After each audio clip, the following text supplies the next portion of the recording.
बिस्मिल्लाहिर्रहमानिर्रहीम अस्सलाम वालेकुम। आज मैं आपको जो रेसिपी देनी है उसका नाम है स्टू यानी खड़े मसाले वाला गोश्त। और इसमें जिन चीज़ों की ज़रूरत है मैं आपको बताती हूँ। अक्सर लोग जो बनाते हैं हर एक का अपना तरीका होगा, मैं जिस तरीके से बनाती हूँ वो मैं आपको बताती हूँ। आधा किलो गोश्त मैंने लैम का लिया है, आधा किलो गोश्त। उसके लिए मैंने अगर आपके पास बड़ा साइज का प्याज है तो एक ले लें, वरना अगर दरमियाने हैं तो दो ले लें। मेरे पास दरमियाने साइज के थे, मैंने दो ले लिए हैं। और इसमें मैंने 5 तुरियां लहसुन की ली हैं और 2 इंच का टुकड़ा अदरक, क्योंकि मुझे अदरक अच्छी लगती है ज्यादा, इसलिए मैंने अदरक का 2 इंच का टुकड़ा डाला है। और नमक मैंने लिया आधी चमची। साब इसमें जो मिर्चें हैं वो सुरख पीसी नहीं डलती, इसमें साबुत डलती हैं। साबुत सुरख मिर्च मैंने 6 अदद ली हैं। और 1 चमची जो है फुल वो जीरा लिया है। 3 स्टिक दालचीनी के लिए हैं। और 1 चमचा फुल जो है वो 1 टीस्पून जो है वो फुल मैंने साबुत धनिया लिया है। 2 अदद बड़ी इलायची ली है, 5-6 लौंग लिए हैं, 7 काली मिर्चें ले ली हैं। और इसमें आधी चमची मैंने हल्दी ली है, चौथाई चमची, या चौथाई जरा सी ज्यादा है। और पौना कप तकरीबन मैंने दही ली है।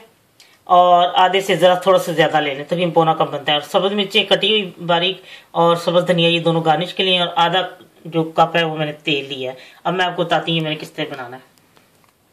ये मैंने पहले इसमें तेल डाला है, बेशक बाद में डालें वो आपकी मर्जी है। और अब मैंने इसमें गोश्त डाल दिया है। ये लहसुन अदरक और ये प्याज जो है ये भी इकट्ठे डाल देना है। इसमें हल्दी डालूंगी, नमक डाल दिया है। ये साबुत गरम मसाला सारा मैंने इसमें डाल दिया है।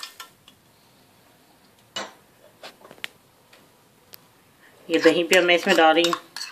और इसको मैंने हल्की आंच पे, पहले जब वो जरा तेज आंच पे रखूंगी, जब कुछ पकना शुरू हो जाएगा तो फिर मैं इसको हल्की आंच पे रख के पकाऊंगी। और इसमें मैंने पानी डालना, इसमें कुछ भी ऐसी लिक्विड नहीं डालना, बस ये। और ये दही अपना पानी छोड़ेगी, गोश्त अपना पानी छोड़ेगा, और सब में ये चीज़ों में ये गोश्त गल जाएगा। और जब ये गोश्त गल जाता है तो फिर मैं आपको दिखाती हूँ मैंने क्या करना है। देखिए मैंने इसमें पानी बिल्कुल नहीं डाला। दही ने, प्याज ने, गोश्त ने, सब ने अपना पानी छोड़ा। ये गोश्त में देखिए कितना पानी हो गया। ये अब गोश्त में थोड़ी सी कसर आएगी, ये गल जाता है तो फिर मैं आपको दिखाती हूँ। गोश्त मुकम्मल तौर पे गल चुका है। अब ये पानी मैंने आग तेज कर दी है और इसको मैं पानी खुश्क हो जाता है और साथ ही भूनती जाती हूँ। और फिर मैं आपको दिखाती हूँ जब ये भून जाता है ना। ये काफ़ी हद तक भून चुका है। उसमें मैं कुछ अब सब मिर्चें भी डाल देती हूँ। फिर मैं अब मुकम्मल तौर पर इसको भून के तो मैं डिश आउट आपको करके दिखाती हूँ। लीजिए स्टू तैयार है, खड़े मसाले वाला गोश्त। इसमें आप जो साबुत सुरख मिर्चें वो ज़्यादा भी कर सकती हैं। नमक मिर्चें जो चीज़ आप अपनी मर्जी से, गर्म मसाले साबुत ज़्यादा डालना चाहती हैं डाल लें, जो चीज़ भी। ये बहुत ही मज़ेदार और ये इसमें हर चीज़ परफेक्ट है। आप इंशाल्लाह जब आप बनाएंगे आपको बहुत पसंद आएगी और आप ट्राई करें। अल्लाह हाफिज़।